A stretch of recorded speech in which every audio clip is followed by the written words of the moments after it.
Hello, hello, hello, Facebook. And YouTube. I'm going to put this on YouTube. I'm Dr. Myla Bennett of Adara Plastic Surgery and Medical Spa in Johns Creek, Georgia.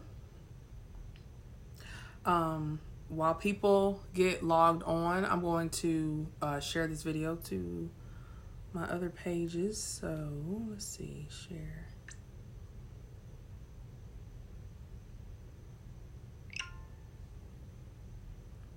And if you guys can share the video, those of you who are on already, share the video and let people know that I'm on. Hello, Shar. Hello, Janice. Hi, Celeste. Hi, Cherie. Angela, welcome. Thanks, guys, ladies, for jumping on with me. This is a really important topic. Very often people are attempting to research and don't even really know how to do it appropriately, and they think they're doing great research and they're being tricked and stuff like that. So I wanted to give you guys some tips on how to not be tricked and make sure you're in a place that you can feel safe and trust the people that you're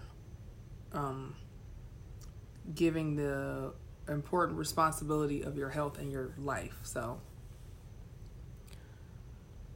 Janice, hi, Kimberly, hi, Janice. I'm so sorry to hear about you having issues for so long, Janice. Hi, Anita. Oh, thank you, Anita. So I was on Sister Circle Live this morning, and so I had to get my hair done, and I have makeup on. I haven't washed the makeup off yet. I have on makeup, Cherie, so I can't take all the responsibility for my glow because I have makeup on, but thank you, Celeste, for sharing. Thank you so much. Hey, Sharon, I miss you, girl. You ain't did a live in a while, honey. What's going on? I miss seeing your lives on my timeline. Yes, I was on Sister Circle. It was such a it was really fun. It was really nice to go into an environment where it felt like everybody there who worked there, the hostesses of the show, they all liked each other, liked what they were doing. It was really a fun morning. Like it was a good energy in there. When we sat down to the table, like on the commercial break before my segment started, and Quad looked at me, she said, "You look nervous." I said, "I am a little nervous." And I wasn't nervous until I sat down at the table. And she's like, "Don't be nervous, girl. It's just a bunch of girlfriends having a talk about plastic surgery." I'm like, I know how to talk to my girlfriends. I do it all the time. I do it on here. So when she said that, it made me feel a little bit better. And as soon as we got going, I was good. But they were all amazing. It was so fun.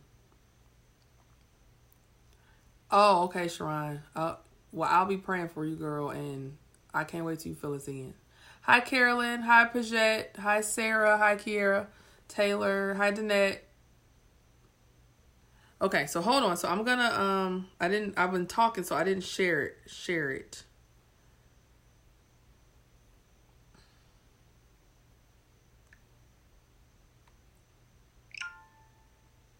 All right, I think I did it now. Okay.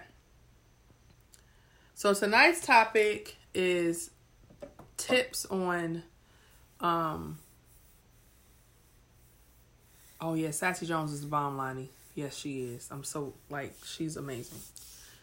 She's fabulous. But, okay. So, tonight I'm giving tips on how to do research if you're interested in plastic surgery. I hope you talked about Pretty RX. Not really. No, I didn't get to talk about Pretty RX. I promise y'all I'm going to get to the topic.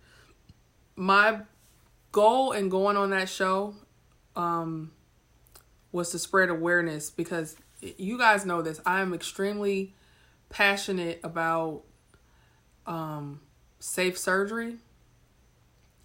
In fact, safe surgery is the whole reason I ever started live streaming.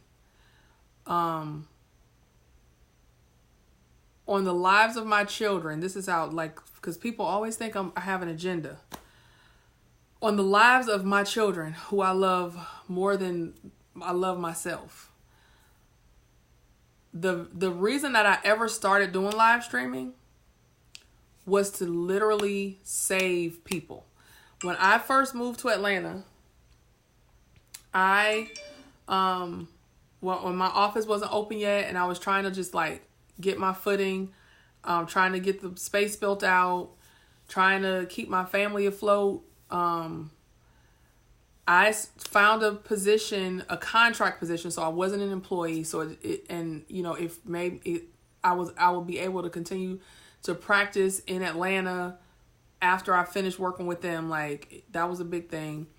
And so the position was me doing liposuction at this liposuction center. I won't say the name of the place. And I didn't understand that I was completely oblivious to the dark side of plastic surgery. I was completely oblivious to the people who weren't surgeons trying to do plastic surgery. I was completely oblivious to all that, because where I came from in the Midwest, you didn't have people who literally, like, for real weren't surgeons at all doing surgery. Like, that wasn't something that happened in where I came from. So I didn't even know people did that type of thing. So when I started working at that place, I kept encountering women, and it was the price point was very, very low. It was really cheap. Surgery, their business model, and the women who would come there were people who were lower income. They were minority women, and all we did there was lipo, or I did there was lipo. And they would come to me sometimes having been disfigured by that place from the person who was doing the lipo before me, who was not a plastic surgeon. And sometimes they, had issues from other places, and they were like trying to like get it fixed and stuff like that. And I would keep having the same conversation over and over again with these women. And I would be like, girl, listen, this is not how, like, why did you choose this place? Well, because I could afford it. Okay. You didn't know I was going to be here. I wasn't on their website. No one knew that I was there and I was the plastic surgeon there. So I knew that they didn't come for me. And the only thing that they knew, like, the company spent a lot of money on advertising to rake people in. So people would see it. Like, if you type in liposuction, they would come up like at the top, because they put through a lot of money at marketing. And so these women would come in there and, having been disfigured sometimes before, and sometimes they weren't. But it was the way they were thinking. I'm like, this is how you get yourself killed. Like, this is how you get hurt. Like, and if this person messed you up before, why did you come back to the same person? Because they clearly didn't know what they were doing. And sometimes they had complications that couldn't be fixed. And so I started doing Periscope because I was thinking, like, how can I get people, because the women who would come in messed up, I'm like, how do I keep somebody from getting to this place? Like, I need to catch them before they get messed up. And after I had the same conversation like 10 times, I'm like, okay, this is a recurring theme, and black women are getting hurt, especially the ones who don't have as much money. Like, I got to do something to help them. So I was like, the only thing I could think to do at that point was to live stream on Periscope and talk about it. So I started live streaming on Periscope, talking about safe surgery, how to choose a surgeon, the difference between a plastic surgeon and a cosmetic surgeon, all the other stuff. And when Facebook started having live streaming, I switched over to Facebook. So I was doing that like it was literal philanthropy / public service announcement for a solid 6 months before anything happened that actually like affected my business, because initially I didn't even have a business. When I started doing live streaming, Adarabella did not exist. I was literally just doing it because I didn't want people who grew up like me, looked like me, was me 4 years ago before I finished my training and actually had some money. Like, I looked at those women and I saw myself and I was like, people are targeting me. So I was trying to just keep women from being hurt. That's how it started. Now, when I kept doing it and I started talking about different topics, obviously nobody's crazy. This is a means for me to attract people to my office. Absolutely. But I don't ever like try to convince somebody to come to me. I use this platform to share and teach. And then women who feel drawn to me call my office. And that's cool. And the women who, for whatever reason, go to other places, which is a lot of people who watch my videos who I will never meet. And I'm grateful to you for coming on here and listening. And all I want for every person who comes on these videos, all I want is for you to live through your decision. That's it. And if I get the added benefit of getting to invite you, or not invite you, but accept you into my world and get the honor of being your surgeon, that's cool too. That's icing on the cake. But my motivation for doing these videos is to save women. So when I went on, all that came from when I went on Sister Circle today, my agenda was awareness, because people are dying a lot and they shouldn't be. That's it. Which brings us to our topic for tonight. So how long have I been talking and I still ain't got to the topic? Okay. So the topic tonight is how to research. I've had countless women come into my office trying to get something fixed that was disfigured by another doctor. And then I'll say, well, were they a plastic surgeon? Oh, yes, I did my research. Da, da, da. They were a plastic surgeon. What's their name?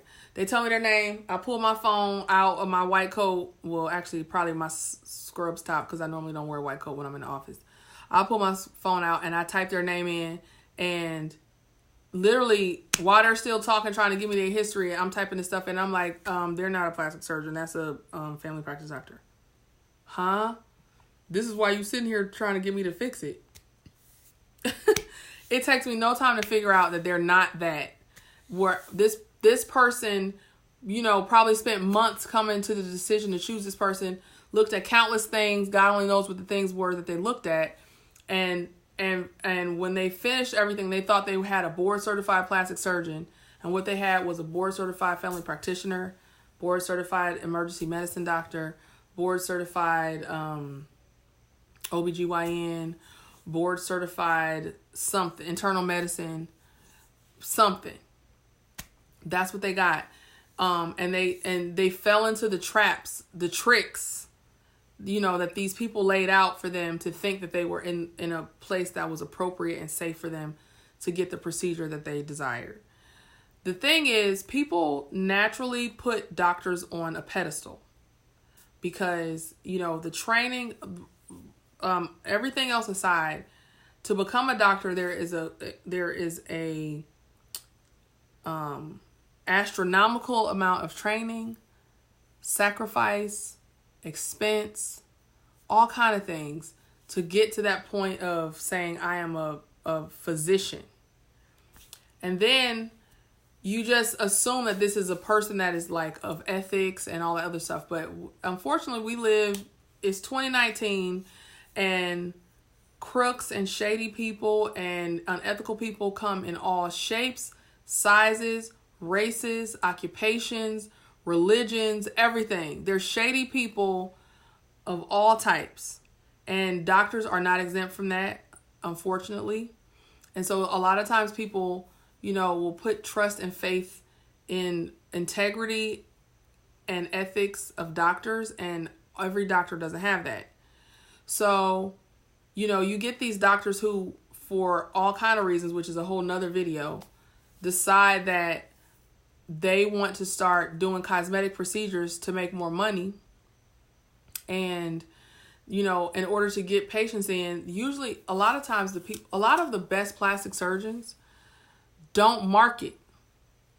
So if you go to their page on Facebook or Instagram, they might not even have a page. And if they do, it might have 100 followers on it. And then you think, well, they only have 100 followers, so they might not be good. No, they only have 100 followers because their head is buried in somebody's body in the OR doing good work. They might be doing research. They're doing all kind of other things, and social media is the last thing on their mind. So just because a doctor doesn't have a lot of followers doesn't mean that they're not, a plastic surgeon doesn't have a lot of followers, doesn't mean they're not a good plastic surgeon. That just means that could just mean that they are just, nose buried in their career doing good work on their patients. And they don't have time to be worried about figuring out how damn Instagram algorithms work. It can literally just be as simple as that. And the people who aren't plastic surgeons, they throw a lot of money at marketing because that's the way that they bury the truth. They spend a lot of money on people to trick you. So followers for a doctor does not equal expertise or skill. So that's the first thing. Don't assume that a bunch of followers means that the doctor is good. That's actually not a good assumption. It's not. There's definitely some doctors who have a lot of followers who are also good. I know a few. But a lot of doctors whose focus is followers are not good. And I'm not saying, y'all know I don't say names, but just remember that. There's one in Beverly Hills that everybody's like, this, go to this, and the Kardashians went to him and all this other stuff. This cat is not board certified in anything. He graduated medical school and completed no residency at all. And everybody thinks he's like a dermatologist, which is one of the most difficult specialties to get into in medicine. So they think he's the cream of the crop doctors. And he is like technically the bottom of the barrel as far as doctors are concerned. Like doctors looking at him like, are you freaking kidding me? And people are paying him insane amounts of money to do things to them on their face because the Kardashians with him. Because you can't look to reality stars for to decide if that's a good doctor or not. They don't know. It's a dang on reality star. How the hell would they know? They're falling prey to the same tricks as you do. They're going to go to whoever's going to give them a free service for a post. That's where they go. That's where reality stars go. They don't pay. Well, that's not always true. But, you know, a lot of times they're going to who said they would do whatever procedure for them for free. So they'll say whatever. So you can't think, oh, well, so-and-so went to him, so he must be good. No, so-and-so went to him because he said he would do it for free. And a lot of reality stars don't have no money. Now, you know, we all know the Kardashians got money. But they're an exception to the rule. Like, they're not the average reality star. So don't assume that because you saw somebody say they got their BBL done by this doctor that they must be good, because the reason they went to that doctor is because they really don't have enough money to pay for it, and that doctor said they would do it for free as long as they promoted the fact that they did it. So just be mindful of that when you're seeing certain things and saying, okay, let me go to this doctor. Now, what you need to do first, when you say, okay, I think I want to get lipo, I think I want to get a tummy tuck, I think I want to get a breast aug, I think I want to get whatever. First thing you should do, number one, is go to the American Board of Plastic Surgery website. Actually, I'll tell you exactly what the domain name is. Hold on, I know how to find it, but I don't know the domain name by heart.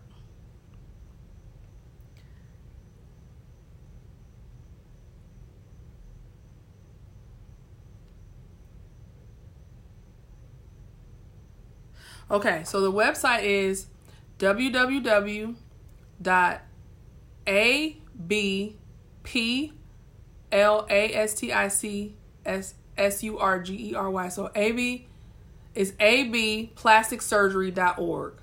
abplasticsurgery.org. Go to that website.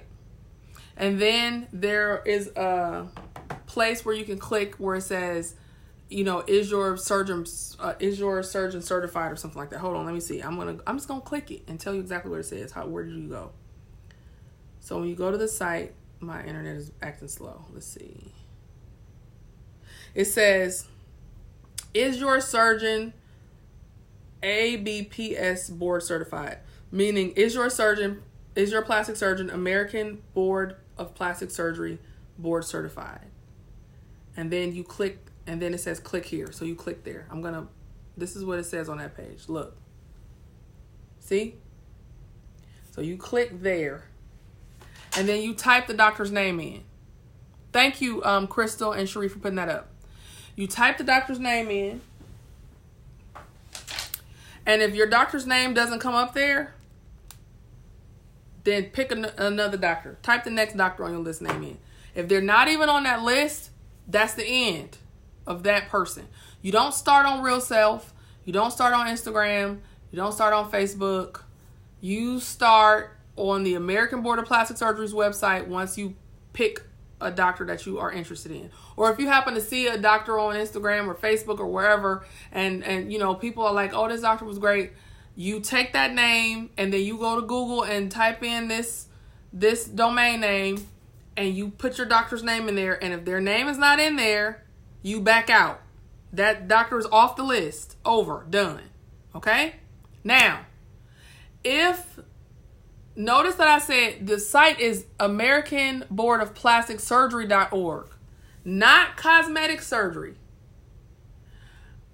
If the doctor is calling themselves a cosmetic surgeon, it doesn't mean they're not a plastic surgeon, but they're probably not a plastic surgeon, because most plastic surgeons just call themselves a plastic surgeon. They don't call themselves a cosmetic surgeon, usually. So that's a red flag when you see cosmetic surgeon. When you see the word cosmetic with surgeon after it, that should raise your antennas and be like, wait, let's see if they're actually a plastic surgeon. So they're not the same thing. A cosmetic surgeon is usually the family practice doctor, the OBGYN, the emergency medicine doctor, trying to trick you into thinking they're a plastic surgeon. So, once you determine if they're a real plastic surgeon or not, and they're board certified by the American Board of Plastic Surgery, you're still not done. So, every plastic surgeon is not created equal when it comes to aesthetic surgery or cosmetic surgery. We call it aesthetics. Like, the fellowship is not a cosmetic fellowship, it's an aesthetic fellowship. And I actually did one of those. I did my plastic surgery residency, and then I did an aesthetic fellowship because I knew that I wanted to do mostly aesthetic surgery. So if you go to a plastic, if you want, a breast aug or a breast lift, not so much, because reconstructive surgeons tend to do great breast lifts because breast reductions are covered by insurance. And so things that are covered by insurance, most plastic surgeons can do very well. So if the procedure you want is covered by insurance, you're probably cool just simply seeing that they're a board certified plastic surgeon. If you're getting things that go into the insurance don't cover it realm, then you really want to make sure the plastic surgeon that you choose is good in aesthetic surgery. Why is that different? Is it the same? No, it's not the same. So the thought process in a lot of the things that we do is kind of different between reconstruction and aesthetics. In reconstruction, for example, one of the cases that I'll never forget when I was in my training, and it was a reconstructive case. This man was drunk, and he was at a family barbecue. He got drunk throughout the course of the day. Apparently the party was lit. Toward the end of the barbecue, they had like a moped or something, and like people were like taking turns riding the moped, around the neighborhood, just like partying, kicking it, and folks will hop on the moped, ride off, come back, somebody else hop on. Anyway, when his turn came, he rode off on the moped. And he came back. When he came back, his face was full of blood. The middle of his face was full of blood. And everybody was like, what happened to you? And he had ran into a fence on the moped. And then he just hopped back on and drove back home and rode the bike back home.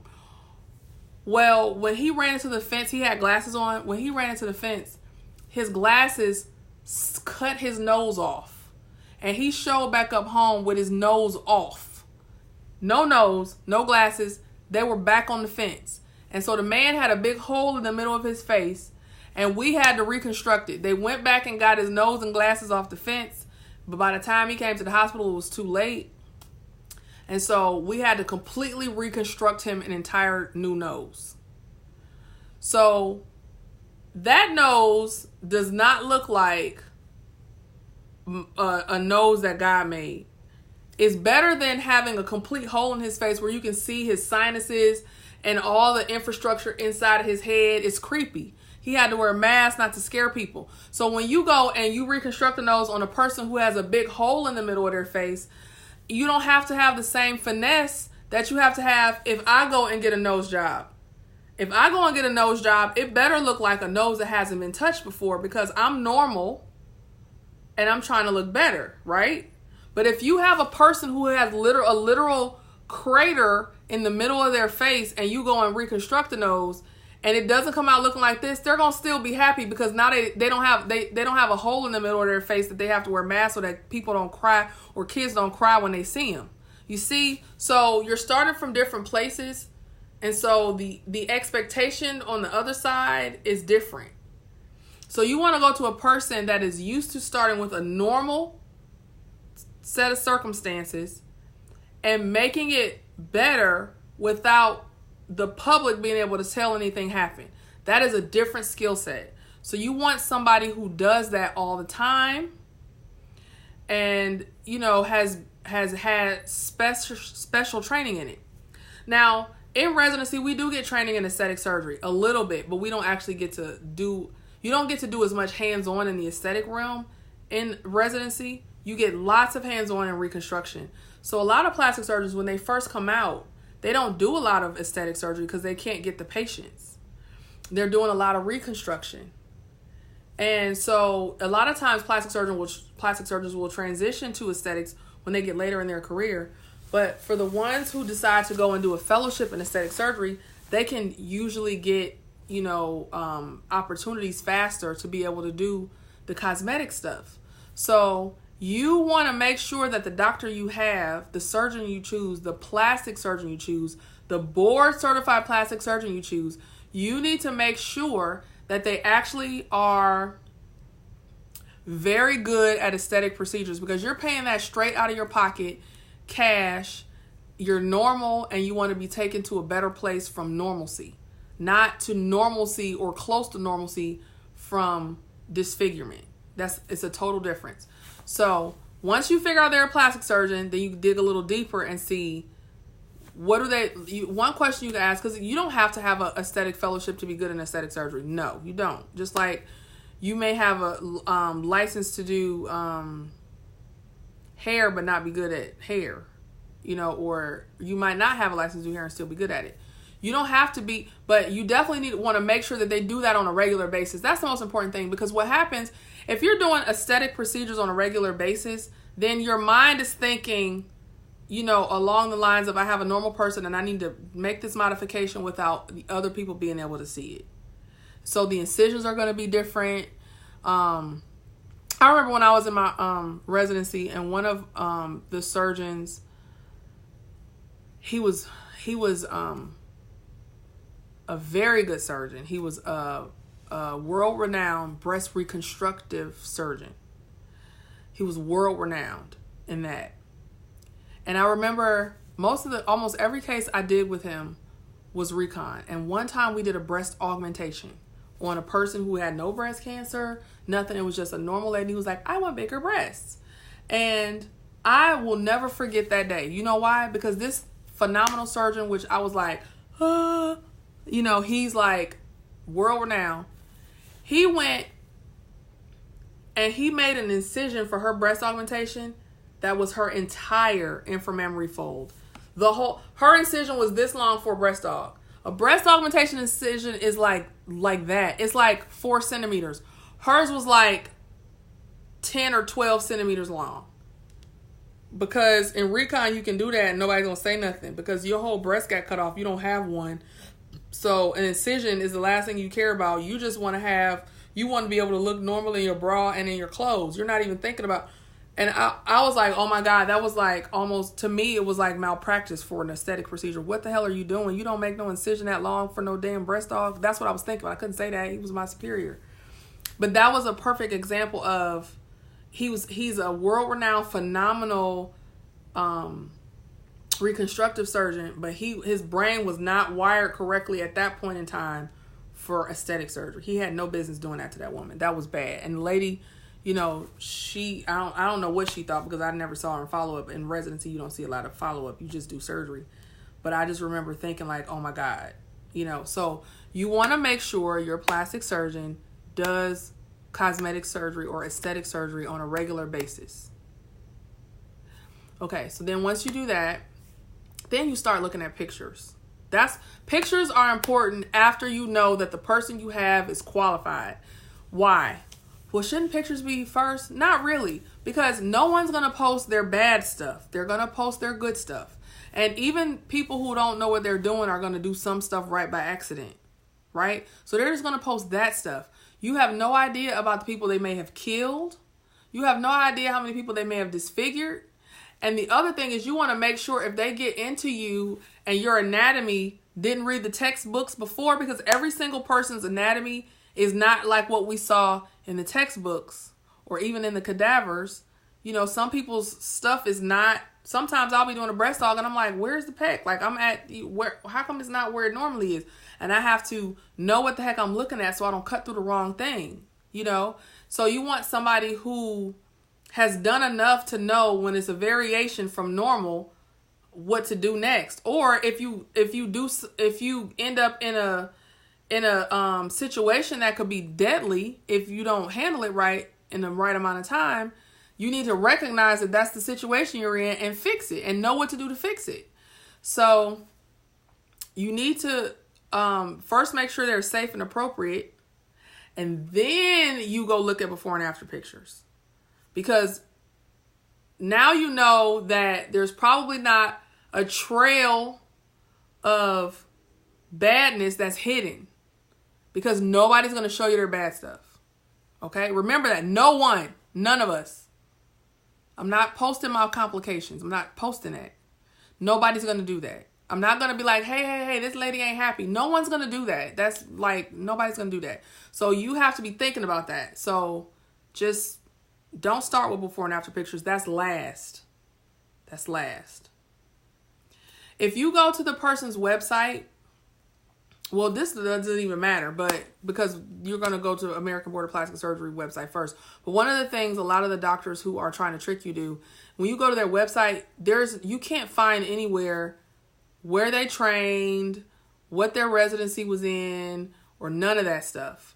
When you can't find like a history about the doctor's credentials, chances are they're trying to trick you, because doctors love to brag on their credentials. They love to brag about their pedigree. I went to this school. I did the residency in this. I did a residency in that, all that kind of stuff. They love to do that. So if it's hidden, then that is a very huge red flag and a key indicator that they're probably not a plastic surgeon. Because a plastic surgeon is going to be shouting off the rooftops. I'm board certified by the American Board of Plastic Surgery. I did my residency training here. I did my fellowship here. I did med school here. I did That's what doctors love to brag about, that stuff. If they hate it all, then that should tell you something. Wait a minute. Why he ain't bragging, or why she ain't bragging about? Think about that stuff. Is like they trying to trick you. Just think about it. That's really the major stuff. Because if you start your research on the American Board of Plastic Surgery website, a lot of the other stuff you won't fall prey to. They won't be able to get you. And not the American Board of Cosmetic Surgeons. People are extremely cunning. They will literally make it seem like they're more qualified than a plastic surgeon to do your cosmetic surgery when they're not even a freaking surgeon half the time. Oh, we're more qualified because we do only cosmetic procedures. Yeah, but you got trained by like another person. It's the blind leading the blind. Like, none of y'all don't know nothing about nothing. You got one of y'all got trained by some unethical person who showed you stuff that you had no business doing in a weekend course, or, you know, something like that. Or they let you come and shadow them for a couple of days in their office and said, this what I do. So you saw on a couple of people what they do. Meanwhile, a real plastic surgeon is looking at that stuff for 6-7 years straight, only being trained on it. So you can't learn it in a week what somebody else takes 7 years to learn or 6 years to learn. Think about it. But then they'll go and say, well, this is all I do. Yeah, you're all you do is something you have no business doing.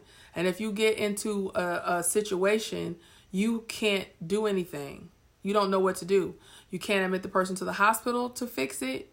If the surgeon can't do the surgery you want in a hospital, that's another way to know that they're not allowed to do. They shouldn't be doing it, because you can't get credentialed at the hospital for something you didn't have a training in, a formal training in. Hospitals don't care about seminars. Hospitals care about residencies and fellowships. So I can't go into the hospital that I have privileges, which is I operate out of Northside Hospital facilities. Northside Hospital will not allow me to take out somebody's gallbladder. They won't let me do a heart surgery. They won't let me do a brain surgery. None of that. They will only let me do plastic surgery. They won't let the neurosurgeon do a tummy tuck because they're like, that's not what you do. They're not going to let the OBGYN do a Brazilian butt lift or liposuction. They're not going to allow it because they know that you weren't trained in that, because you have to submit where you trained, the cases you did when you trained there. You have to get recommendations from people who are board certified in what you do to get approval to operate at the hospital. And at some hospitals, after you do all that, you have to have a surgeon that already has credentials at the hospital that is in your specialty watch you do a certain number of procedures and review your charts and review your complications if you have any before you get full credentials at their hospital. Hospitals do all the due diligence to make sure the only people who are operating their hospital are people who are supposed to be doing those operations. So if you could pretend like you want to get your surgery at the hospital just to see if they're able to do it, and if they can't, go somewhere else.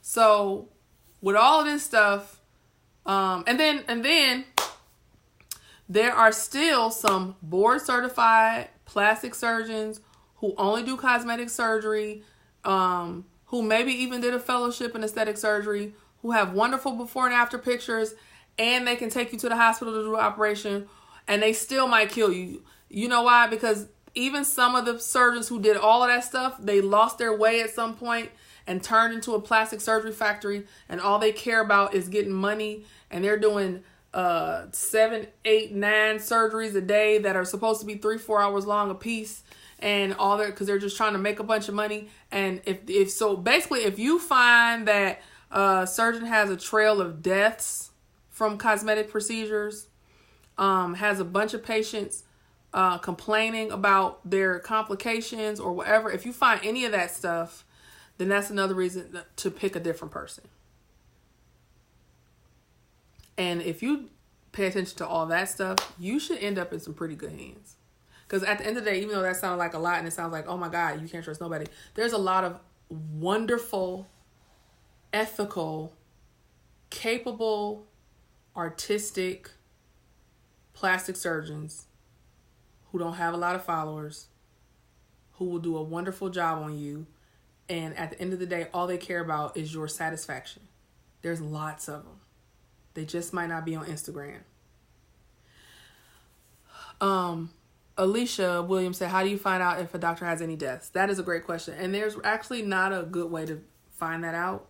The good thing about social media is that a lot of times when people die, folks say something. But the thing is, a lot of people will like delete it or hide it. And so if you get wind of anything, just go somewhere else. Because there's not a cut and dry way to find deaths. But nowadays, you know, when people die, a lot of times it gets out there. Especially the last few months. Even last year, it wasn't as easy to hear about it as it is now. But just think about all the stuff that I said, and that's how you do your research. That's how you do your research.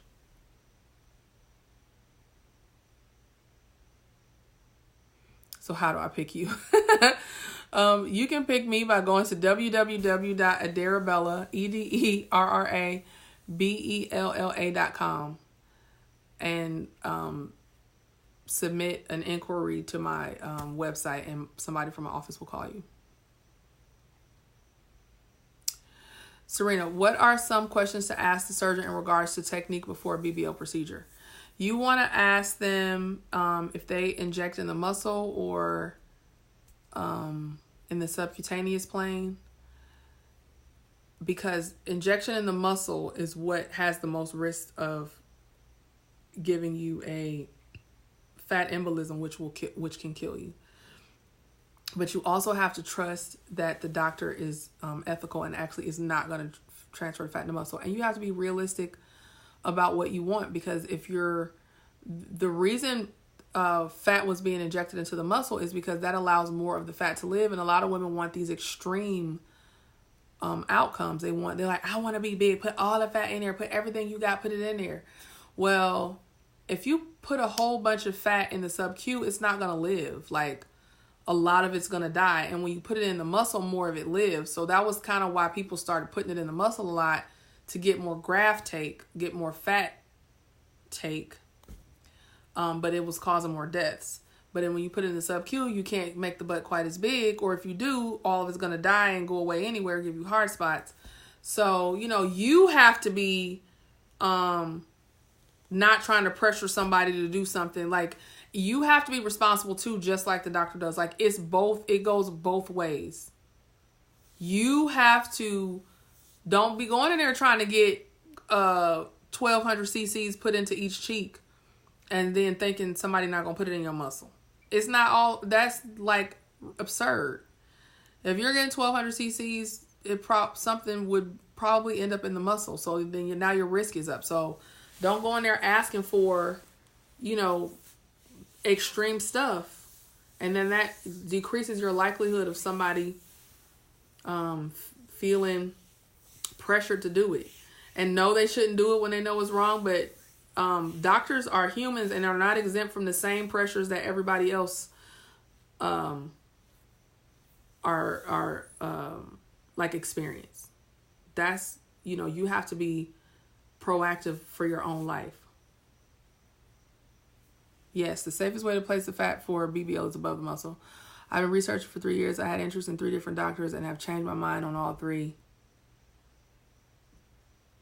I can't see the rest of it. Anisha. Yep. 2 rounds of less fat is safer.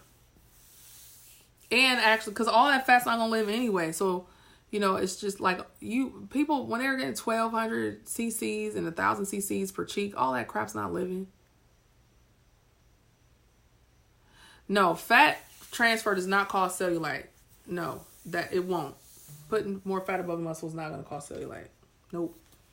The two have nothing to do with each other. Do you know any doctors who remove illegal butt injections? I don't really do that because I guess I would if the person was really sick from it. But if the person's not really sick from it, I would warn them not to do it, because getting those illegal injections removed can kill you. And K. Michelle, when she got surgery to get hers removed, she got really, really sick. She disappeared off the scene for a minute, and when she came back, she was talking about how she could barely walk, and she was in the hospital, and she was so weak. Like, it literally, that stuff can kill you. It's killed people trying to remove that stuff. So I only would do it if you were already in a point of being very sick. That's the only time I would think the risk is worth it.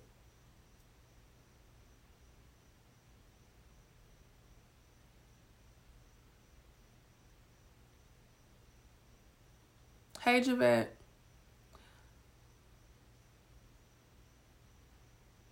Thank you, Kelly Davis. I'm just scrolling back through the comments, y'all.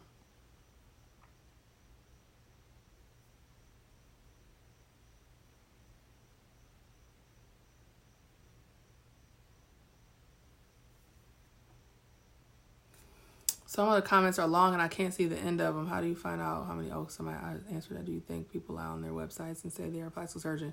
Yes. Some people do lie on their websites and say they're a plastic surgeon.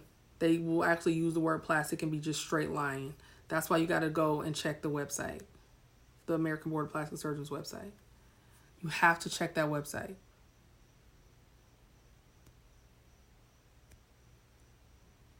Right. Another indicator too is like, if a place is called like liposuction center or something, real plastic surgeons usually are not gonna just only do lipo, because I would say half the people who come in for lipo actually need something else. So if you're only going to offer lipo and half of the people who come in need a tummy tuck, you're not going to be like, well, I only do lipo, and you're a plastic surgeon who's totally capable of doing a tummy tuck. So usually the places that only do lipo are places who shouldn't be doing lipo. That's another trick. Why are you only offering lipo when I might need a tummy tuck?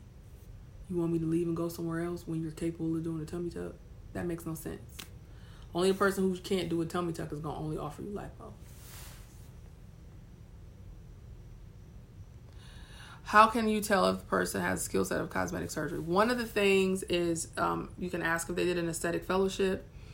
If they didn't do an aesthetic fellowship, that doesn't mean that they're not good at aesthetic surgery.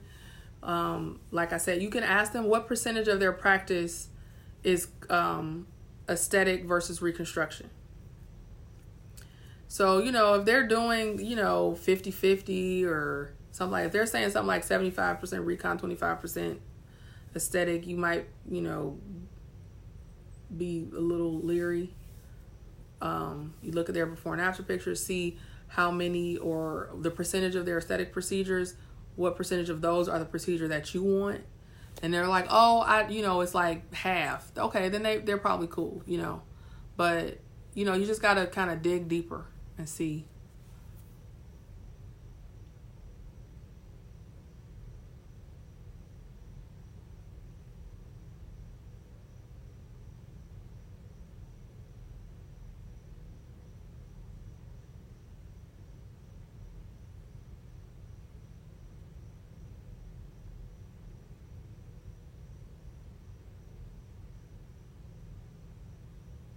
All right. Okay, I'm going back up to the bottom, and then I'm about to sign off. How many CC would you recommend for first round BBL? It's not like one number. It depends on the frame of the woman. Because if you're a small person, I could make a difference in your appearance with 300 cc's if you're little.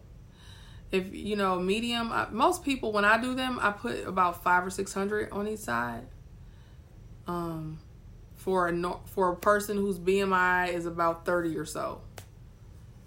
But see, the bigger you are, the more you would need to cut, because it's a bigger surface area. So it's just really not, people ask questions like that, and it's hard to answer them because it's not a cut and dry, one size fits all equation for anything. It's artistry. It's dealing with the person, the individual. Everybody is different. Every single person is different. Where they're starting from is different. Their skin envelope is different. How much the skin will stretch. The density of their fat is different. Like, so many variables. So I can't really tell you an amount. My BMI cutoff for lipo procedures is 33. It can't be higher than 33.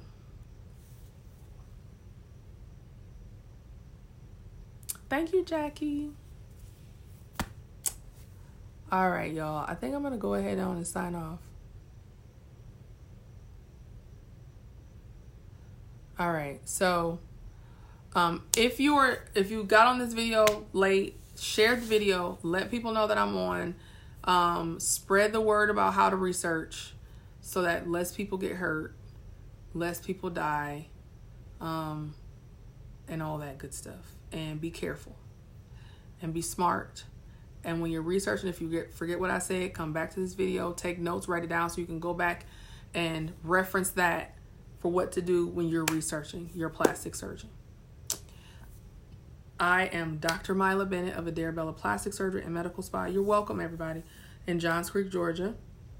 You can reach me on my website at www.adarabella.com, or you can call my office at 678-325-0006.